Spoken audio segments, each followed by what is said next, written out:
Alam mo, isa sa pinakamasarap na pakiramdam ang pagmamotor ng long ride.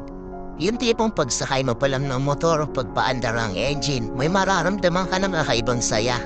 Dahil kapag nagmomotor ka sa mahabang biyahe, talagang nakakawala ng stress at ma-appreciate mo pa ang ganda ng mundo.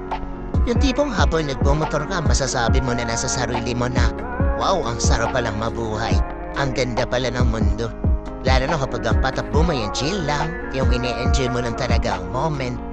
Madami kasi tayo kanya-kanyang problema sa buhay. Pero kapag nagmomotor ka na, makakalimutan mong problema mo. Lalo na kapag maganda ang view, maganda ang kalsada, tapos hindi mo namamalayan, nagkakaroon ka na pala ng positive mindset dahil magaan ang pakiramdam mo eh. Kaya kapag stress ka na, kailangan mo lang din talaga minsan ng mahabang biyahe bilang isang pahinga. Ang weird no? Kasi nakakapagod magmotor pero ito yung pahinga ng gusto-gusto ng marami. Pero sasabihin ko sa'yo, hindi ka tawa ng napapahinga kapag ka nagda-long ride ka eh.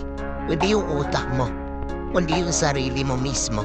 Kaya deserve mo rin mag-enjoy. Deserve mo makarating sa magagandang lugar. Deserve mo ng bagong experience, ng bagong kwento. Ang buhay ay isang mahabang biyahe. Madami kang pagdadaan ng iba't ibang uri ng kalsada, malubak, mabuhangin, madulas. Kailangan mo lang din talaga maging maingat. At pwede kang huminto para magpahinga. Tapos, biyahe na ulit.